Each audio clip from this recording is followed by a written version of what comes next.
नमस्कार दोस्तों, मेरे चैनल शिव भक्ति केपी में आपका स्वागत है। क्या आप जानते हैं कि सफलता चाहने के लिए हमें क्या करना चाहिए और कौन सी गलतियां नहीं करनी चाहिए? आइए देखते हैं इस वीडियो में। आपको मेरी वीडियो अच्छी लगे तो लाइक करें और मेरे चैनल को सब्सक्राइब करें।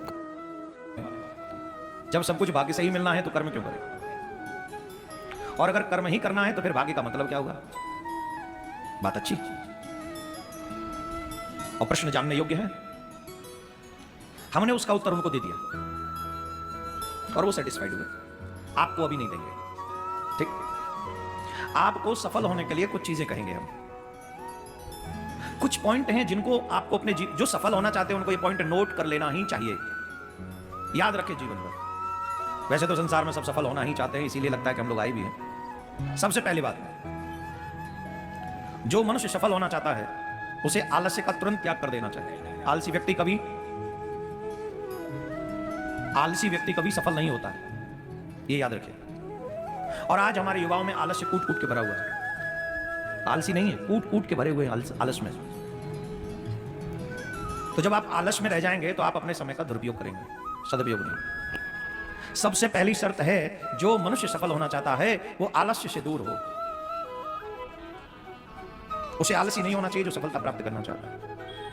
दूसरी बात, जो व्यक्ति सफल होना चाहता है उसे सूर्य उदय से पूर्व उठ जाना चाहिए। सूर्य उदय से पहले आप उठो, उगते हुए सूर्य का दर्शन करो। उगते हुए सूर्य का दर्शन करने से जीव की प्रगति होती है। उगते हुए सूर्य को जल चढ़ाओ। आजकल इसमें भी लेट लतीफ है। आज एक भगत जी आए थे हमसे, मैंने कहा कितनी माला करते हो? शिष्य हमारे बोले एक माला करते हैं। हमने कहा ये कैसे काम चलते हैं? तो बोले महाराज जब 10 बजे उठेंगे तो फिर बिजनेस पे भी जाना पड़ता है। अब बोली जितनी देर सूर्यास्त के बाद आप सोते रहेंगे आपका भाग्य मंद होगा, याद रखिए। आप कहेंगे हमारे पास तो बहुत कुछ है, शायद इसके 100 गुना आपके पास होना चाहिए था। आपने भाग्य को मंद करके अपने की वजह उगते हुए सूर्य को सफल होने के लिए सूत्र है। और तीसरा सूत्र है, अपने समय का सदुपयोग करे, दुरुपयोग न करे। आजकल व्यक्ति दुरुपयोग कर रहे हैं टीवी देखकर, मोबाइल देखकर और अपने फ्रेंडों के साथ में घूम। अब जो व्यक्ति बहुत सारी सफलता पाना चाहता है उसके पास इतना समय कहां है कि वो 2 घंटे अपने मित्रों के साथ घूम के आ जाए। वो 2 घंटे वापस लाएगा कहां से? जिनको आप कह रहे हो माई फ्रेंड्स, जिनके साथ आप इतना सारा समय स्पेंड कर रहे हो, वो वापस आ पाएगा वो समय? 2 घंटे अगर आप अपने उसी गोल के लिए काम कर रहे होते तो आप और 4 कदम उस 2 घंटे में अपनी गोल की तरफ बढ़ गए होते। आपने उस टाइम का दुरुपयोग किया, इसलिए 2 घंटे आप 4 कदम पीछे रहे। बात समझ में आई? समय का सदुपयोग करें।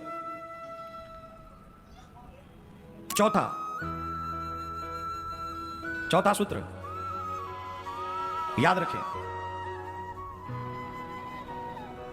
कि हम लोग झूठ ना बोले। अगर आपको सफल होना है तो झूठ बोलकर आप अपने समय का दुरुपयोग न करें। आप अगर झूठ बोलेंगे तो झूठ बोलने से आपके ऊपर लोगों का विश्वास समाप्त हो जाएगा। और आज व्यक्ति बात बात में झूठ बोलता है, बात बात में व्यक्ति झूठ बोलता है, बात बात में। तो ये सफल होने से आपको आपका झूठ रोकता है। तो आपको झूठ नहीं बोलना चाहिए। ऐसे नहीं समझाया था, ऐसे समझा जाते। कई लोगों को यही भाषा समझ में आती है, समझ रहे हैं? Thank you sir. तुम सफल हो सकता है उसमें 2-4 दिन एक्स्ट्रा लग जाए और आपको सफल होने से कोई नहीं रोक सकता। अगर आप मांस भक्षण करेंगे तो आपकी बुद्धि में सात्विकता नहीं रहेगी। मदिरापान करने से कार्य करने की क्षमता समाप्त हो जाएगी। आपका हृदय और आपकी किडनी ये भी डैमेज हो जाएंगी। और समय से पहले, जब हो सकता है सफलता तुम्हारे कदम चूमने वाली हो, उससे पहले हम राम नाम सत्य हो जाए तो क्या फायदा उस नशा का? आप अपनी शान मत समझिए, ये बेईमानी कर रहे हैं आप अपने जीवन के साथ।